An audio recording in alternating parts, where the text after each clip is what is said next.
You are listening to the Teach Middle East podcast, connecting, developing, and empowering educators. Hey everyone, Lisa Grace here, welcoming you to the Teach Middle East podcast with Sue Aspinall as my guest. And today we're talking leadership. We're gaining knowledge via experience. Sue is going to talk to us about her journey, where she's been, what she's done, how she's navigated challenges, and really she's going to help us to understand where she is now and some of the things that she's doing. Welcome, Sue. Oh, thank you so much, Lisa. And I'm just really pleased to be here. And I'm just going to talk about, my life and how things have panned out. And everybody's journey is different. So mine will come across like that, I'm sure. Brilliant, because we learn from each other's journeys. I see we're matching energies with the black tea. I see that, actually. Yeah, it's very hot here in the Netherlands. So the T-shirts are coming out. Yeah, I not love it. as you, but we're creeping towards Dubai's temperatures. Ooh, whereabouts are you in the Netherlands? I'm based in The Hague, so not far from the beach. And it's 26 degrees today. So people are very excited to see the sun. Oh, I can imagine 26 in Europe is like, I know.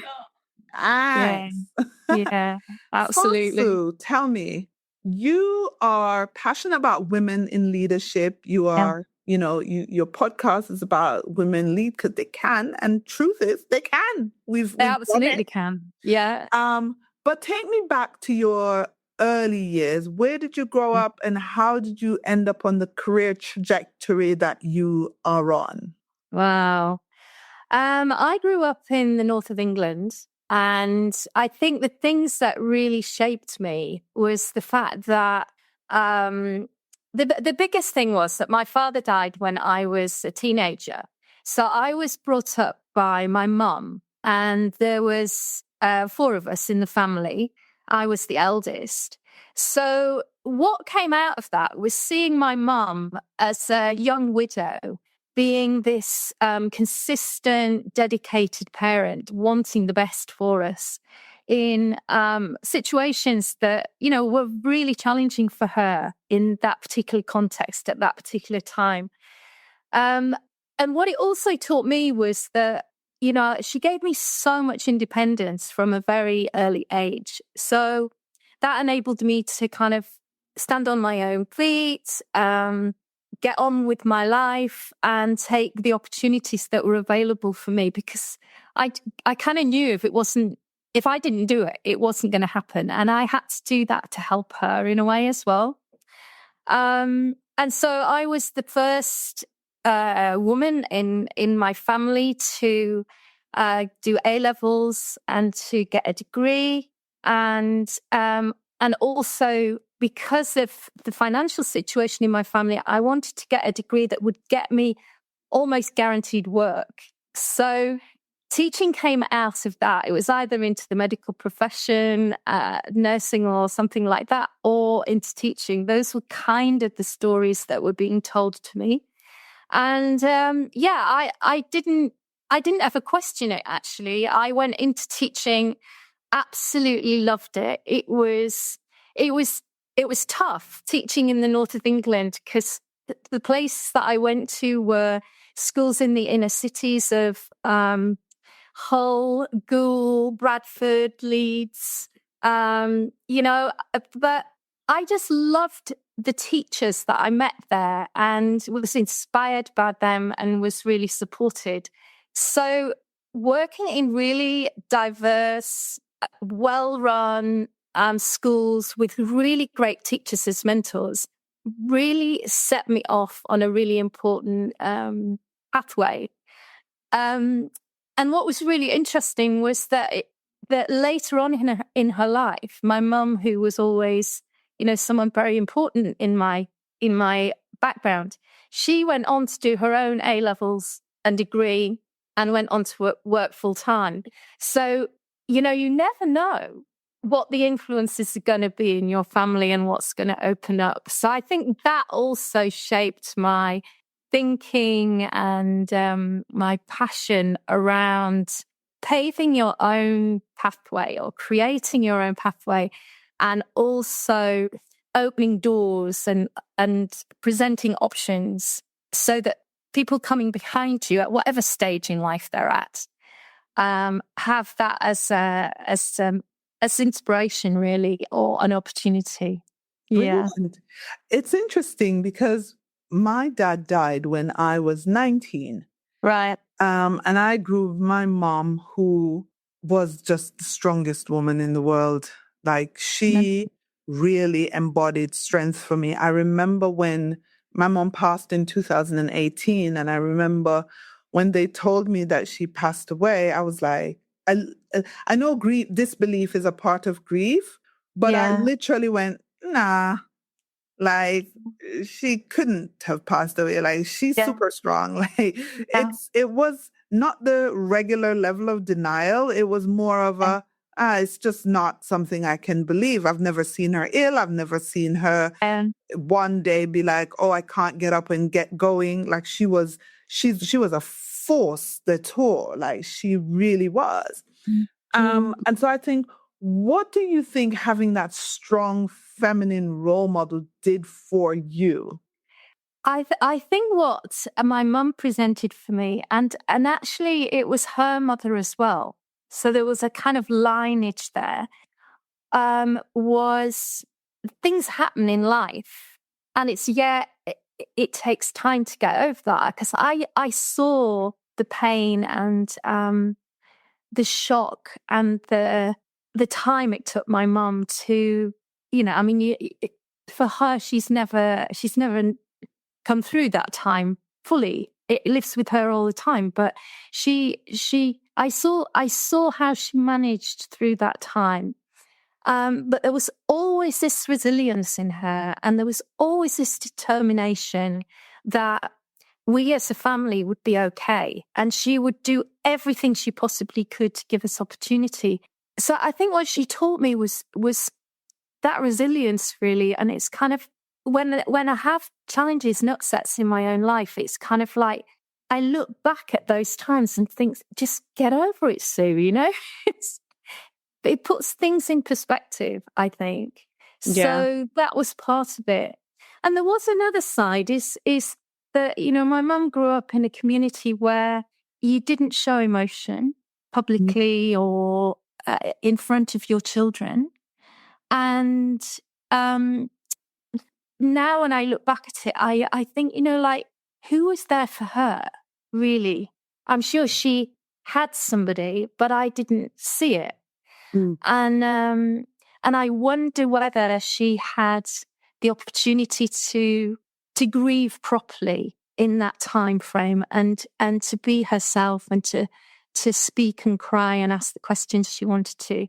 So what I've kind of learned from that is, definitely, I think as a young person, that closeness, emotional closeness, was maybe not as warm and as close as it was in other families, because she was managing in the way she was. So I've learned the importance of that, and had to kind of really consciously bring it into my own space. I get ability, that. Yeah, I get that. So talk to me about your transition from your career in teaching into leadership. Where did you lead? Yeah. Where did you get your first foot on the ladder? It came through different jobs that I had in the state sector. I was working in London for a number of years, and I had a real.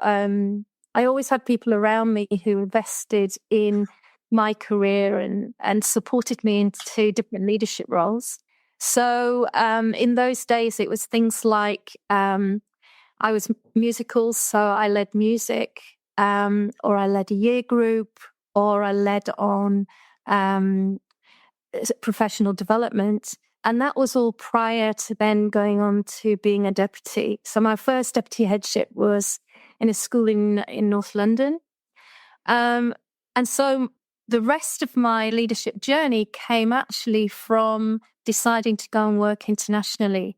And I moved to Malaysia with my partner at the time, who had got a job there. and became a deputy and then head of a school in Kuala Lumpur. So that was my first real move into leading in the international sector. Malaysia, I was in. What was your time in Malaysia like? It was really, really fascinating because I went there in 1995. So this was when Kuala Lumpur was about to absolutely explode in terms of development. So it was this mixture at the time of all sorts of different cultures, and the architecture and the infrastructure represented this really mixed community. And then I witnessed this extraordinary shift to being the modern city that it is today. Mm-hmm. So I became the founding head at Garden School, which is in the Bukit Kiara area. And it was the first building to go into Bukit Kiara. And they'd actually knocked down the rainforests and cleared the area in order to start the expansion of the city in that area. So to see that change on scale was absolutely phenomenal. And the pace of change was incredible. I mean, there were times when I can't believe it. I'm too young to be in the middle of all of this. But in those days, in those situations, it was, you just got on with it and you did your best. You worked together with the people that were there, and kind of a baptism by fire, I would say, like, in it with a skill set that you just hoped was going to help you. Yeah. Yeah. And after Malaysia, keep going. Yeah. After Malaysia, I returned to London. And I was working in a school near Earls Court with a fantastic executive head. So I had the opportunity to have somebody working with me who really trained me as a leader. So I went from this experience in Malaysia to kind of being really supported and helped in growing as a leader. And I stayed there for 7 years, actually. In a school that was also offering a lot of support to other schools. So it was a great opportunity to see how, when you work in a school that's come on a long journey and is doing well, how you can do outreach and support other schools. And I loved being in that situation where we worked as a cluster, supporting each other and getting the best we possibly could to students beyond our own school. So that part of my career, I really remember as being a really rich learning time. And then I came to a point where I was restless, wanted to have another international experience, and was fortunate to get the primary headship at the British School in Tokyo. And yeah, I just wanted to go somewhere where I didn't know the culture, the language, had no connections, and just immerse myself in that new experience. And it was a great time of growth for that particular school as well, going from a school that was split onto 2 sites in rented accommodation. It was about to start growing, and to see it through to the beginning of where it is now as a school was just very exciting. And of course, I was more experienced. So going in at that time, I really sort of felt I knew a bit more about what I was doing. Yeah. Yeah. And so what's led you to Amsterdam? I came here to, after the job in Tokyo, I got this position at the British School in the Netherlands. And I was in that position for 10 years and was able to get residency here in the Netherlands. So hence why I stayed. I love the country and feel very invested in it as a place. So when I stepped down from my role at the DSN, I decided to stay. Yeah. Okay. And so your work now centers around what? Yeah, I'm actually I I kind of say I'm a leadership coach. What I do mainly is work with female leaders, particularly who are working internationally. And I provide coaching, mentoring for them. So it's really giving them a safe, confidential space where they can talk through what's going on in their professional life. Sometimes it involves their personal life as well. And I think what they say to me is, because I've also been there, we have there's common understanding around some of the issues, some of the context, some of the things that come up for them. So they're not having to explain things, because I kind of get it. And my purpose really is to help them be the best they can be and keep them in the profession as well, so that our schools have those really key leaders moving through into those more senior positions. Yeah. Keep them in the profession. What do you think is driving them out of the profession? The things that are coming up in the conversations are feeling that there's nowhere to go.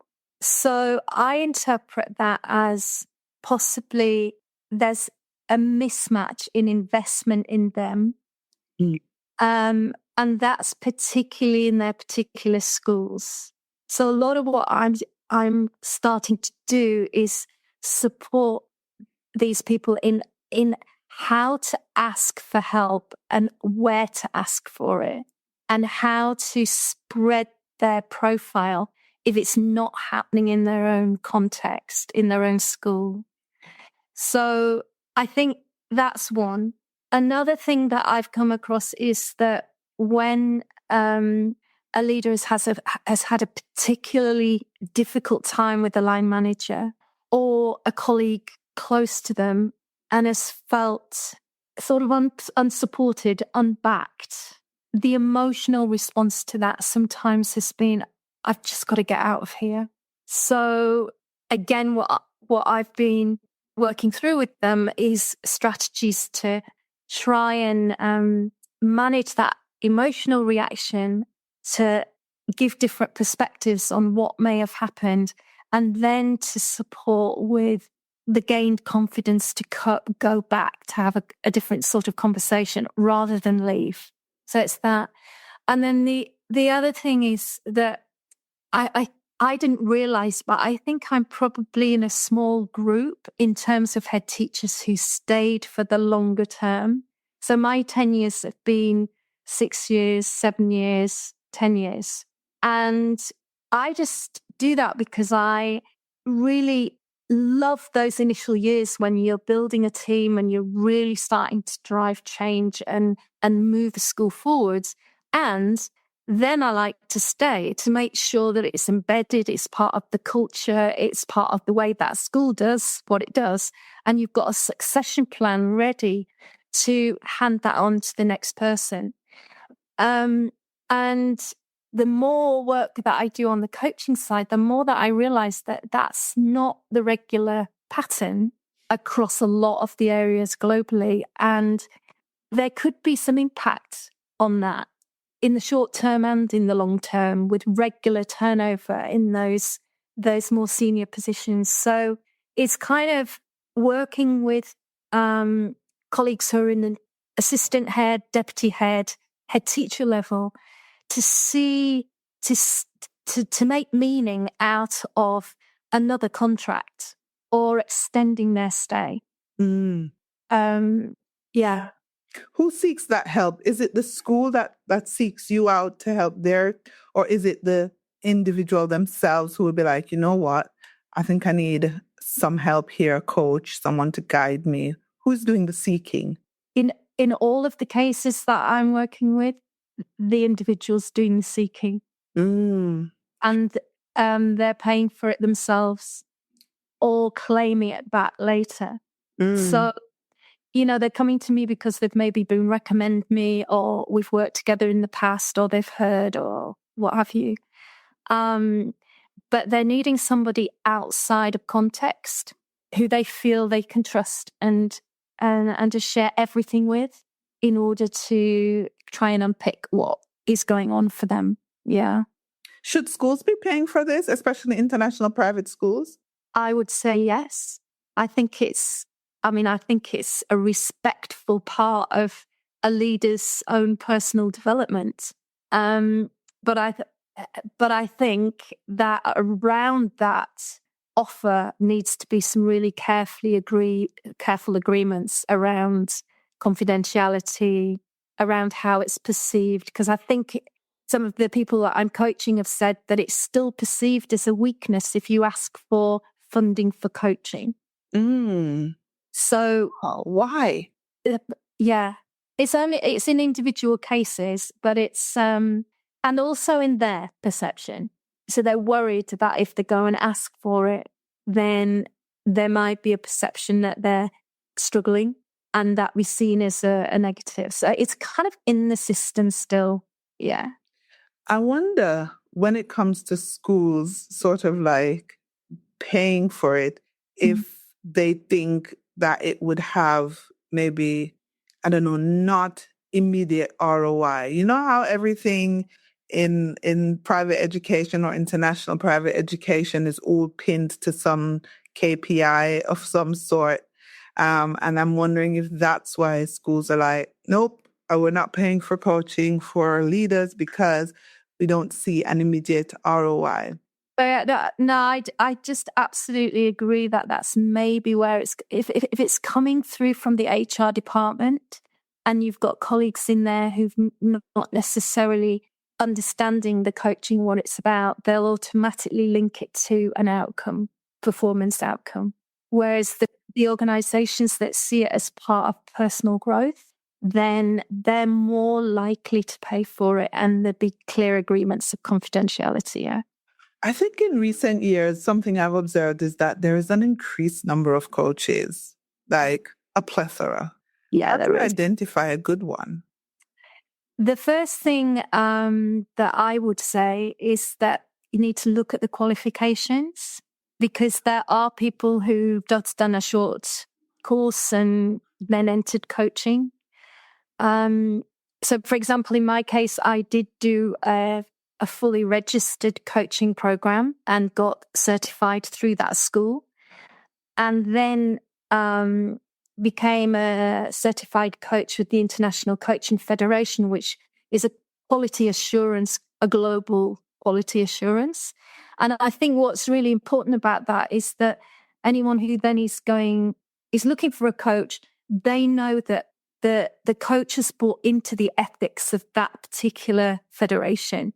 So there's a level of quality assurance there before they start. And then it's also the difference between coaching and mentoring. You know, it's if you're going for coaching, then that's somebody who's going to absolutely be there for you and is not going to necessarily advise you or guide you. They're going to be asking the questions. They're going to be helping you look at your blind spots, look at different perspectives, and really evoke change and growth. Yeah. Mentorship is more something that, you know, that I do in some of my conversations with people who are, say, head teachers, because I've been there and I've had experience in that field, and we can share best solutions. Yeah. So doesn't it overlap sometimes? Like you become a coach and a mentor? Absolute. Yeah. And if I'm coaching, then I will say to the client, would you like a perspective on that? Would you like some advice on that? So that they know we're then moving into more of a mentoring role. Yeah. Yeah. Yeah. I can see that happening with your experience and your expertise. I can see, you know, a leader going, what would you do in this situation? What do you suggest I do? Or have you got any ideas you could share with me? Because it's, you know, it's not unfamiliar territory to you. No. And it's also, particularly for people who are aspiring to be in another role that's higher up in terms of seniority, you know, they want to explore what that might be like. And they may not have good view of it yet because they've just not been there or not been able to shadow somebody. So they're wanting to know from you what it's like, what advice you'd give in terms of new training or, what they might need to take into account. So in those cases, I would say, well, I can give you some advice from a head teacher's point of view, and I normally put my head teacher hat on so that they know it's my experience that's speaking to them, and then they can choose to do what they want with that information. Yeah, I can see that. Brilliant. Yeah. One last question. So what are you working on now? Apart from your coaching, what else are you doing? The piece of work that I'm really interested in at the moment is around ethical leadership and how we can support people working in the international sector when there are issues starting to come up in the student and parent body that are maybe new or have not been discussed in depth at a leadership level. So, for example, colleagues who are working in Hong Kong, they have an increasing number of students coming into their schools from a range of different regions within Asia. And there are some views amongst the parents and amongst the student body that are starting to be voiced that are not particularly friendly. So it's kind of making sure that the student body and the staff are equipped with the knowledge they need and a clear moral stance within that community, and that the senior leaders are talking about those issues as they come up and hopefully before they come up. So it's like, if our community is changing, what are the things that we now need to be aware about if we're going to keep our communities inclusive and safe for all students and families? So, yeah, I'm interested in that. Yeah, ethical leadership is quite a topic that, needs more discussion and more visibility. There are some issues as well here in the Middle East around things that are going on outside of school that's filtering into schools, certain conflicts, certain little things that could impact the life at school, and how do school leaders navigate that in an ethical way, creating that space within their school where everyone is valued equally. Absolutely. And creating that home where everyone's views are heard, but respectfully. Absolutely. Yeah, I like that. Thanks for being on the podcast, Sue. All right. Well, thank you so much for the opportunity. It's really good to speak to you. And I love what you're doing and the support and help that you do for everybody. And I was looking at what you were doing at your AI summit. So congratulations to you and your team for doing that. It's much needed. I'm sure so much. People took away a lot from it. Yeah. Thank you. Thank you for listening to the Teach Middle East podcast. Visit our website, teachmiddleeast.com, and follow us on social media. The links are in the show notes.